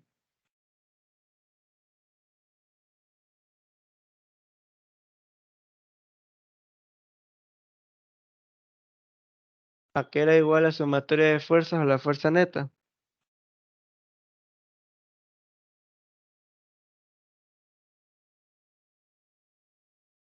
La derivada del momento lineal con respecto al tiempo. Correcto. Sí, básicamente podríamos decir que es eso. Sería la derivada o el cambio de mi cantidad de movimiento con respecto al tiempo. Ahora, aquí nos está diciendo fuerza media. Fuerza media ya no tiene que ver con cálculo infinitesimal, sino simplemente con intervalos, con un delta cantidad de movimiento en un delta tiempo. Entonces ya nos está dando el tiempo que estuvo en contacto. Está aquí. Entonces por ahí ya no tenemos que preocuparnos en esto. ¿Qué es lo que nos hace falta? El cambio de la cantidad de movimiento. Y esto de aquí no es otra cosa que la cantidad de movimiento final menos la cantidad de movimiento inicial. Entonces, al principio, ¿qué teníamos? Porque recordemos que esto no es otra cosa que la masa del objeto por la velocidad final menos la masa del objeto por la velocidad inicial. ¿Y qué está pasando aquí? Que la masa es la misma en todo instante. Entonces, la masa queda como factor. Y me queda velocidad final menos velocidad inicial. Ahora, la velocidad inicial en solo x, aquí era igual, 40 metros sobre segundos. Y la velocidad inicial en y es igual a 0, porque solo se mueve de forma horizontal. La velocidad final en el eje X, recuerden que ahora se está moviendo hacia la izquierda. Entonces sería negativo, sería los 52. Y como estamos hablando de la horizontal en X, ¿qué sería? Si ya tenemos el ángulo, sería por el coseno de 30. Y la velocidad final en Y, que recordemos es vertical y está yendo hacia arriba, sería positivo. Y sería 52, ¿qué cosa? Por el seno de 30. ¿Verdad? Eso de ahí. Entonces, ya por ahí ya puedo calcular la cantidad de movimiento. Primero en el eje X.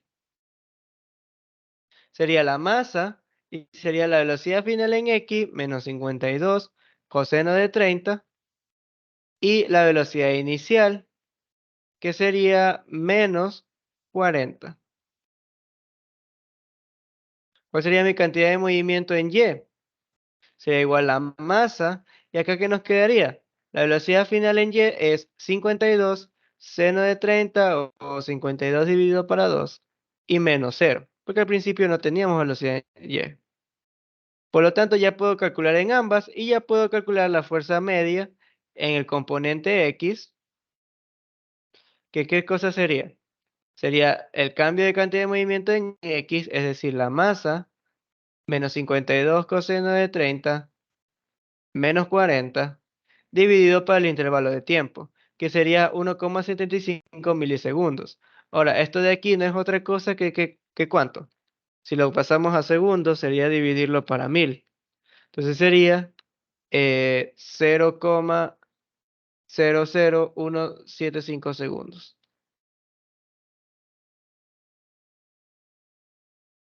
Y lo mismo pasa con la fuerza en Y. Sería igual que cosa. La masa, aquí solo nos quedaría 52 seno de 30. Y todo esto dividido para el intervalo de tiempo, que asimismo sería 0,00175. Entonces, ya tenemos la masa, tenemos la velocidad, tenemos todo, ya podemos calcularlo. Entonces, la fuerza en X, ¿cuánto sería? Sería la masa, que es 0,145, multiplicado por ¿cuánto? Menos 52 por el coseno de 30, y esto menos 40. Sería menos 85,03. ¿Esto dividido para cuánto? Para 0,00165. Y la fuerza en Y sería 52 por seno de 30 dividido para 2, ¿verdad? Y esto de aquí multiplicado por la masa sería 0,145 por 26 y dividido para 0,00175. Por lo tanto, ya tenemos ahí la respuesta. La fuerza media, tanto en los componentes horizontales como verticales, sería en el componente horizontal menos 85,03 por 0,145 y dividido para 0,00175. Entonces, ¿cuánto nos da? Nos da que la fuerza en X sería menos 7045,34 newtons. O también podemos decir menos 7,045 kilonewtons. Y la fuerza en Y sería igual a 26 por 0,145 y dividido para 0,00175. Es decir, 2154,29 newtons, o también lo que puede ser 2,15 kilonewtons. Y ya ahí ya hemos contestado la pregunta. Ahora, ¿por qué son tan grandes las cantidades de fuerza? Porque el tiempo en el que está en contacto es muy pequeño. Así también recuerden que a qué velocidad se está moviendo esa pelota. Pues a 52 metros sobre segundos. Entonces, si ustedes incluso lo convierten, se dan cuenta que esa pelota la está golpeando y la está lanzando a 187,2 kilómetros por hora. Entonces, obviamente, como que se necesita una fuerza extremadamente grande para que lanzarla a esa velocidad y en ese poco intervalo de tiempo cambiarle la velocidad. Entonces, ahí estaría lo que es la primera pregunta. ¿Tienen alguna duda, chicos, con respecto a esta pregunta? ¿Algún problema, alguna duda que tengan? Y así también pueden, al menos por esta ayudantía, decirme si tienen alguna duda con respecto a los conceptos teóricos. Disculpe, profe, una pregunta. Dígame. ¿Por qué salió negativo el X? Eso es lo único que no entendí bien. Pues el sistema de referencia que nosotros estamos utilizando aquí, si recuerda, aquí nosotros establecimos que es positivo hacia la derecha. Entonces, si nos salió negativo, ¿qué es lo que se está significando? Muy aparte de que la pelota ya se está yendo hacia la izquierda, es que si nos salió negativo es porque esa fuerza, ¿en qué dirección está siendo ejercida? Hacia la izquierda Por el también. otro lado. Ajá. Y de hecho podemos verlo por el bate de béisbol. ¿Qué pasa con la pelota? Le estamos haciendo una fuerza en dirección hacia la izquierda. Entonces solamente eso de ahí. La fuerza que nosotros estamos ejerciendo es en dirección a la izquierda. Por eso salió negativo.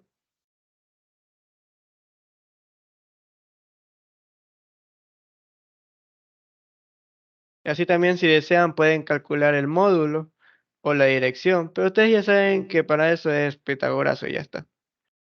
Para calcular el módulo, teorema de Pitágoras y asimismo también para obtener el ángulo, por ejemplo. Arco tangente de fuerza en Y sobre fuerza en X. Entonces, ¿tienen alguna otra pregunta?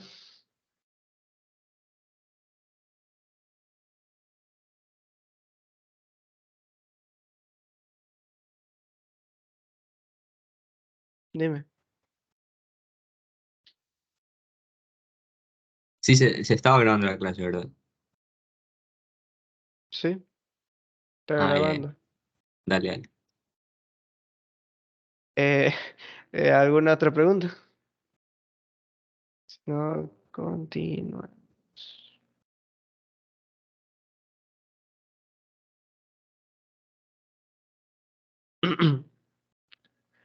Entonces, tenemos el siguiente ejercicio de acá.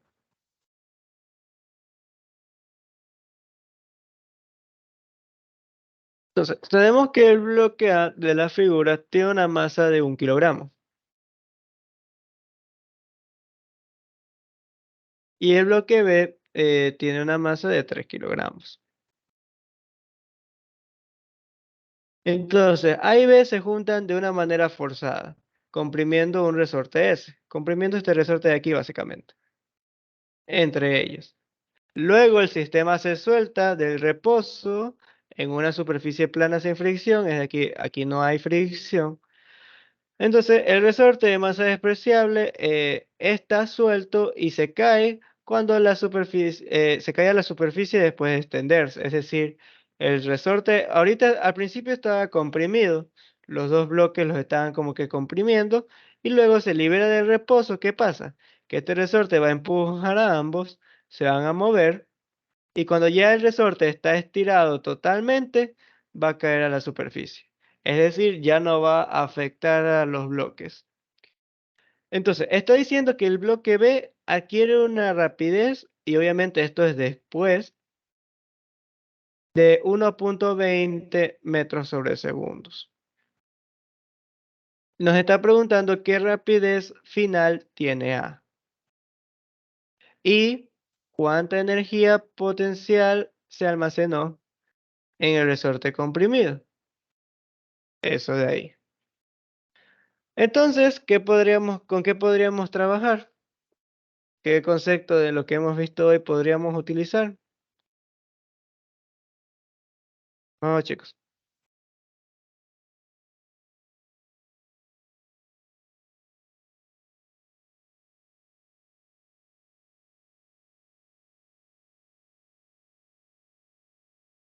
¿Qué teoría, qué técnica podríamos utilizar?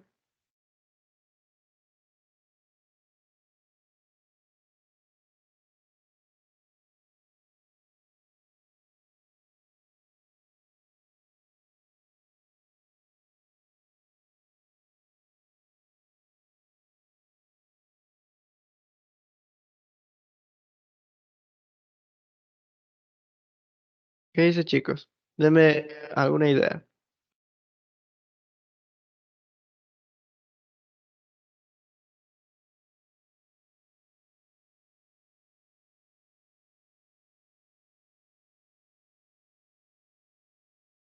Entonces, por ejemplo, para este ejercicio podríamos trabajar lo que es con conservación de la cantidad de movimiento. Considerando mi sistema, tanto el bloque A como el bloque B, que podemos decir que sumatoria de fuerzas externas es igual a cero. Por lo tanto, mi cantidad de movimiento se conserva. Es decir, mi cantidad de movimiento inicial o momento lineal inicial es igual a la cantidad de movimiento final. Entonces, ¿qué tenemos al principio? Está diciendo que el bloque A y el bloque B al principio estaban en reposo. Al principio tenemos cantidad de movimiento. ¿Qué dice?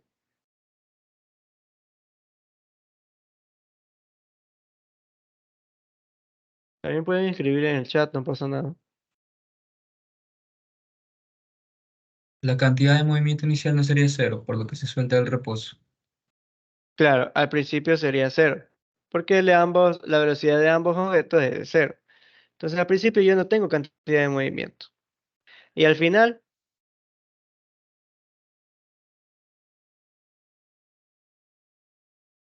¿qué podemos asegurar al final? Que vendría a ser cuando ya el resorte se estira completamente y ambos objetos se mueven con una velocidad. ¿Qué pasa después?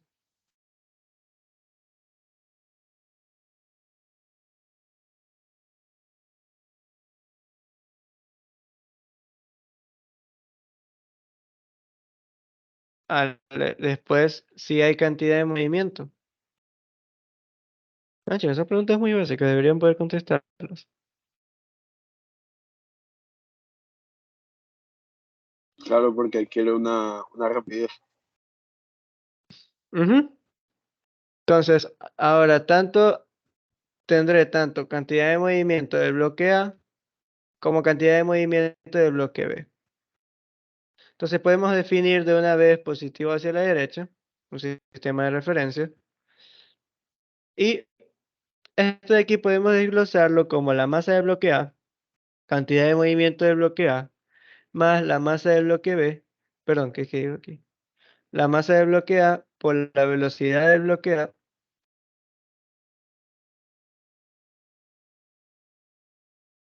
más la masa del bloque B por la velocidad del bloque B. Entonces, este de aquí lo puedo mandar al otro lado, a restar.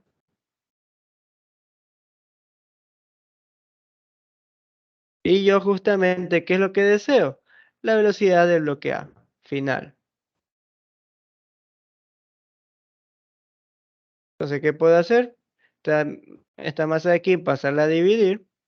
Y ya puedo calcular la velocidad del bloque A, que sería la masa del bloque B por la velocidad a la que se mueve el bloque B. Y esto dividido para la masa, el negativo de la masa de A. Entonces, ¿qué va a pasar? Que nos va a quedar obviamente la respuesta en negativo. ¿Tiene sentido que nos quede en negativo? La masa del bloque B que es 3, la velocidad del bloque B que es 1.20 y la masa del bloque A que es de 1. Entonces, ¿cuánto nos va a quedar? Si no me equivoco, nos queda menos 3,6 metros sobre segundo. Ahora, la pregunta es esa. ¿Tiene sentido que nos quede negativo la respuesta?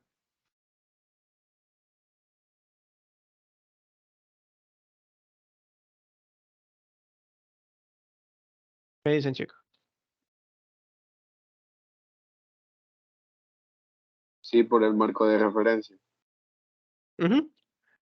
Y ya como quien dice, porque pueden irlo como que deduciendo del ejercicio, ¿verdad? Si este aquí está comprimiendo, el bloque de B se mueve hacia la derecha, positivo hacia la derecha. Y el bloque de A se va a mover hacia la izquierda. Entonces, si se mueve a la izquierda, ¿qué va a pasar? Que va a salir negativo, porque ya dijimos, derecha, positivo. Entonces, lo que es contrario va a ser negativo, es decir, a la izquierda negativo. Y ya ahí estaría terminado al menos lo que es el literal A. Con que, bueno, si nos piden solo la rapidez, pues simplemente la rapidez de A sería 3,6 metros sobre segundo. Recuerden que es el módulo. Ahora, literal B, ¿cuánta energía potencial se almacenó en el resorte comprimido? Entonces, nosotros sabemos que toda la energía potencial que tenía ese resorte, ¿a qué pasó a ser igual?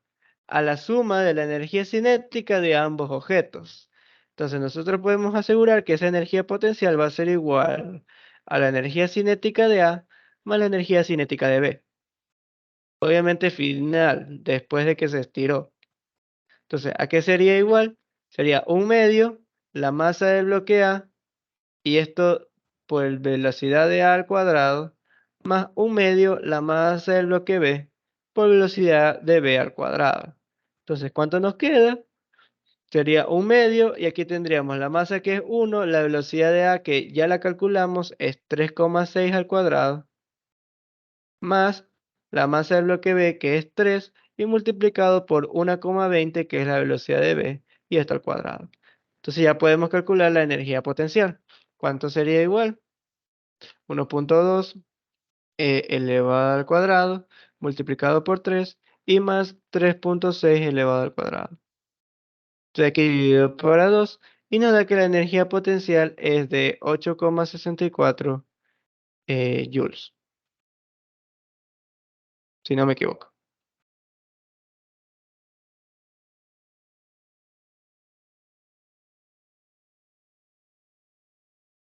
Ya, eso de ahí.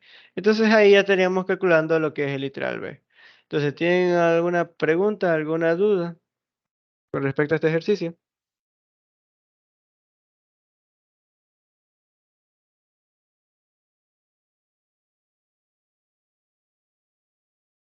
No está nada complicado, lo único que era aplicar lo que era conservación de cantidad de movimiento, ¿verdad? De ahí lo que fue calcular la velocidad del bloque A y luego entender que la energía potencial de ese resorte se transfirió a energía cinética de ambos objetos y por lo tanto serían básicamente igual. La energía potencial sería igual a la energía cinética de la suma de ambos objetos. La suma de energía cinética de ambos objetos.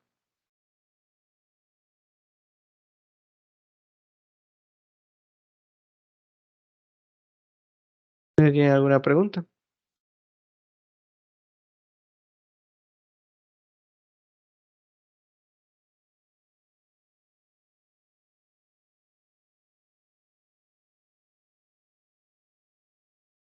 Supongo que no. Entonces continuamos.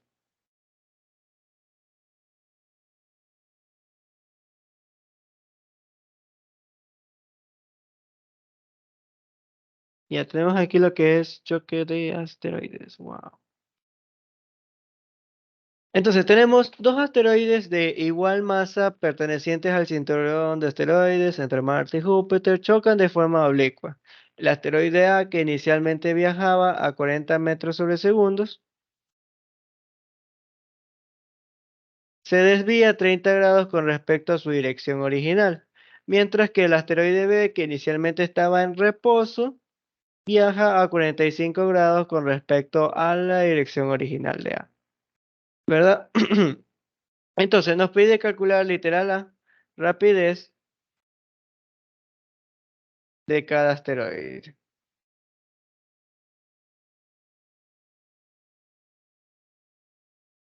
Obviamente después del choque, porque antes del choque ya sabemos. Y literal B, fracción de energía,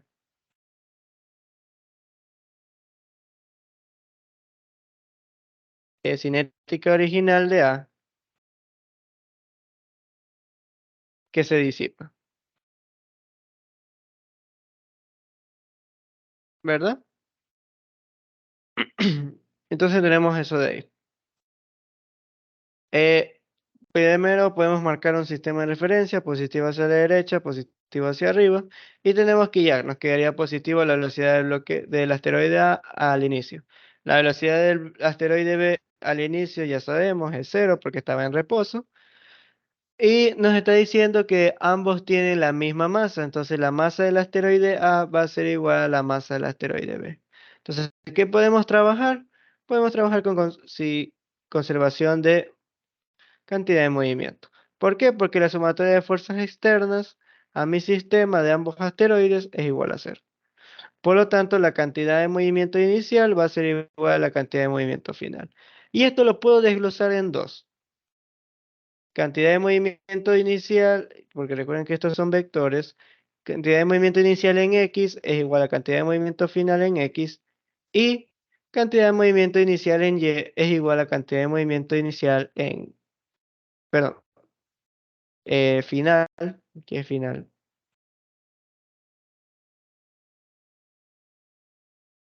Cantidad de movimiento final en Y. Entonces, en X, al principio, ¿qué tenemos? Pues ya dijimos, la velocidad del asteroide B es 0, no se está moviendo. Y el asteroide A sería 40. Entonces tenemos la masa del asteroide A por la velocidad del asteroide A. ¿Y esto qué sería igual? Sería igual ¿a qué cosa? Ahora sería igual a la masa del asteroide A por la velocidad en A final, en X, recuerden que todo está en X, más la masa del asteroide B por la velocidad del B final, también en X. Entonces, ¿qué es lo que pasa aquí? Es que todos tienen la misma masa. Entonces la masa de es la masa de B. Entonces, ¿qué va a pasar con las masas? Se eliminan, ¿verdad? Entonces, ¿qué me va a quedar? Que la velocidad del asteroide A, que es de 40, es igual a la velocidad de A final en X más la velocidad de B final en X. Y ya tendríamos eso al menos hasta el momento. Ahora vamos a ver en el eje Y. ¿Qué tenemos al principio? Pues la verdad es 0. ¿Por qué? Porque el asteroide A no se está moviendo en el eje Y. Y el asteroide B estaba en reposo. Entonces, al principio tenemos 0. Y al final, ¿qué vamos a tener?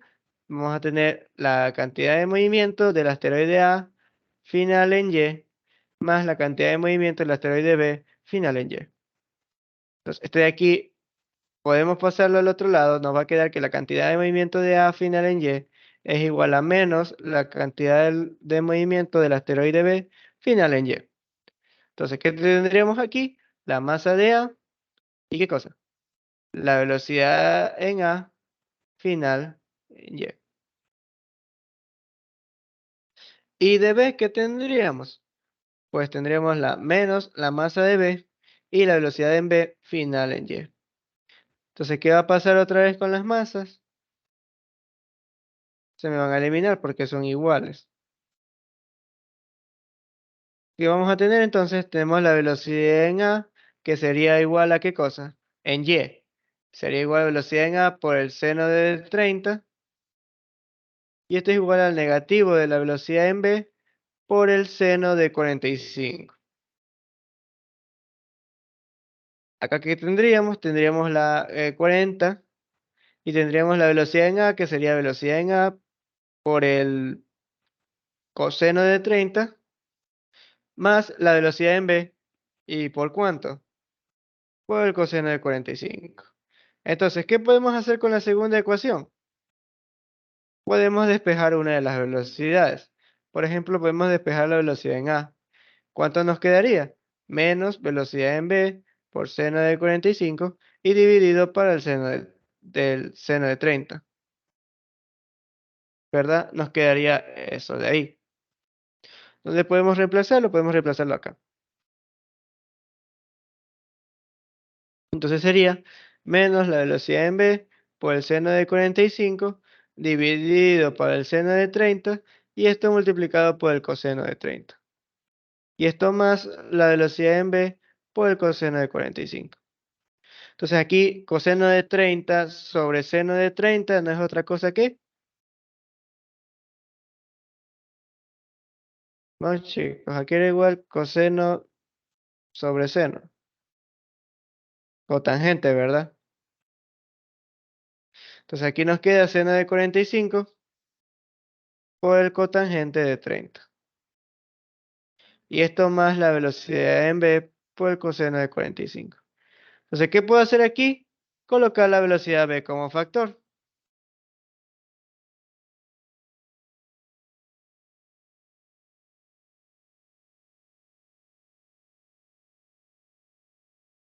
Y despejar.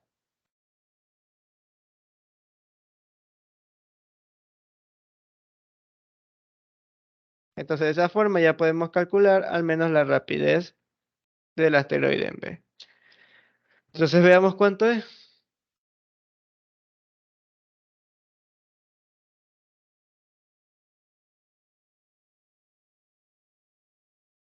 Mira, no hay cotangente aquí. Pero ya saben que cotangente no es otra cosa que 1 sobre tangente. ¿Ok?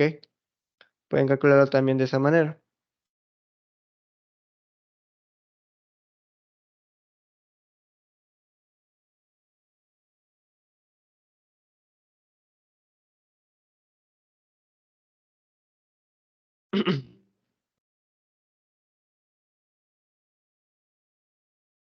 Entonces, aquí nos quedaría esto de aquí y nos quedaría 40 dividido para esto.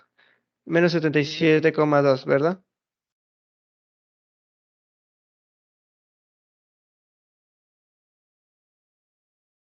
Ya, ahora, sobre lo del sistema de referencia, recuerden que aunque esto es lo de aquí, aquí estamos trabajando con lo que es con rapidez. Entonces, esto de aquí sería positivo, básicamente.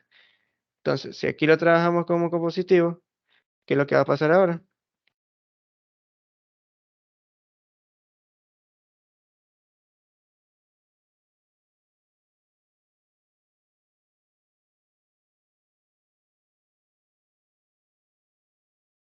Tangente de 30, 1 dividido para esto, por el seno de 45, más el coseno de 45, 40 dividido para esto, y nos daría básicamente, eh, si no me equivoco, 20,70 metros sobre segundos. Entonces por ahí ya tenemos lo que es la velocidad en B y podemos calcular la velocidad en A. Sería que la velocidad en A, y voy a ponerla acá, es la velocidad en B, que sería, ya la calculamos, 20,7 multiplicado por el seno de 45 y dividido por el seno de 30. Entonces, ¿qué nos da?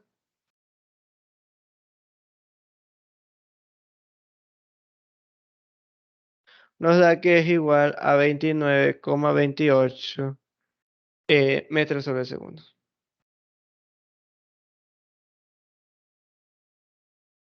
Ok, y ya tenemos eso de ahí ya calculado. Entonces ya tenemos la rapidez de cada asteroide. Ahora nos pregunta qué fracción de la energía cinética original del asteroide A se disipa durante el choque. Entonces, ¿qué podría ser otra cosa que la, por decirlo así, la energía cinética que se está disipando?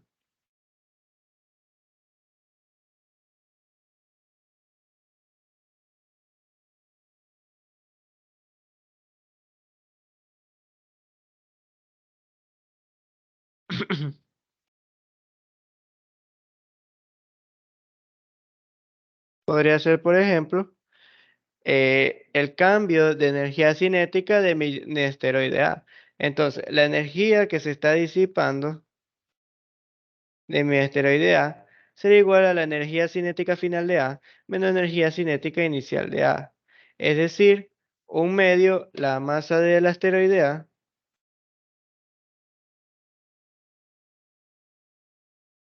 menos un medio la masa del asteroide Y en A. O si no, podemos trabajarlo directamente. Ok, igual, técnicamente solo nos está preguntando la fracción original del asteroide A que se disipa durante el choque.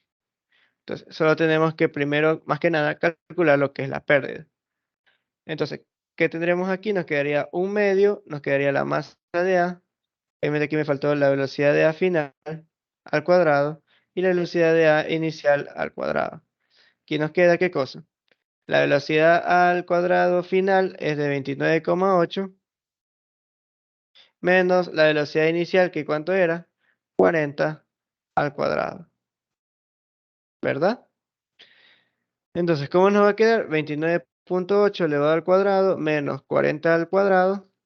Esto dividido para 2 y nos va a quedar que es igual a menos 355,98 por la masa de A. Y esto está en joules. ¿Por qué no sale negativo? Porque recordemos que es la pérdida, es la fracción que se está perdiendo de energía. ¿Ok? Entonces, eso es básicamente lo que se está perdiendo, la cantidad de energía que tenía. Y nosotros podemos, por ejemplo, saber la cantidad inicial. ¿Cuánto era? 1/2 la masa de A y la velocidad de A al cuadrado, al principio, 40 al cuadrado. Entonces, ¿cuánto es? 40 al cuadrado dividido para 2 y nos da 800. Y la masa de A en joules. Entonces, ¿qué es lo que podríamos calcular? O mejor dicho, obtener. Ya aquí obtuvimos lo que es la pérdida, ¿verdad? Entonces, podemos calcular la fracción de pérdida, que sería lo de arriba, dividido para lo que teníamos inicialmente.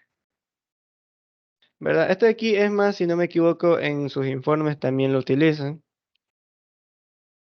Y nos queda que es igual a menos 0,44, ¿verdad? O si lo queremos pasar a porcentaje, se ha perdido el 44,5% de energía cinética de mi asteroide. Pues seguramente se perdió en el choque, ya sea por calor, por fricción o de repente por sonido. Hay varias formas por las que se pierde energía. Y hasta ahí estaría terminado el ejercicio. ¿Tienen alguna pregunta? ¿Alguna duda?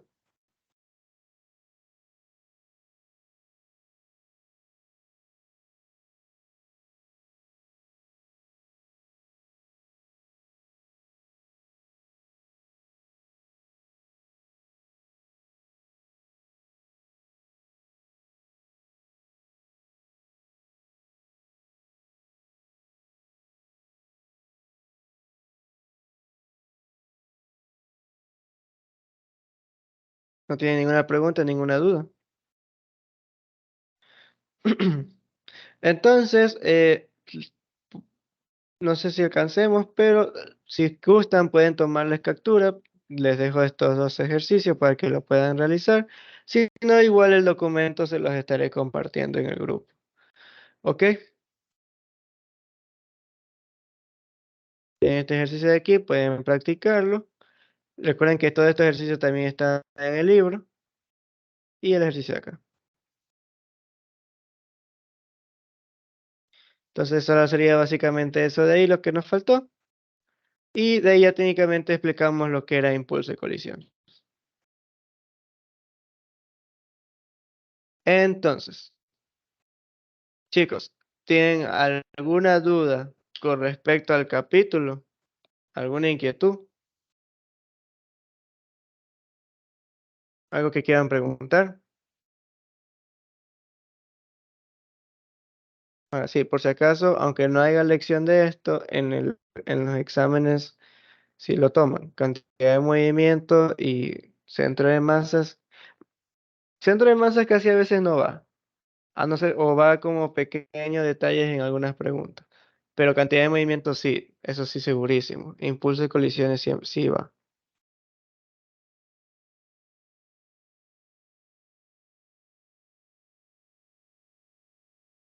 Ok, chicos, entonces si no tienen ninguna duda con respecto a esto, pues nada, son libres. La grabación y el documento se los estaría pasando en unos media hora, tal vez, porque tengo que igual subirlo. Entonces, nada, detengo la grabación y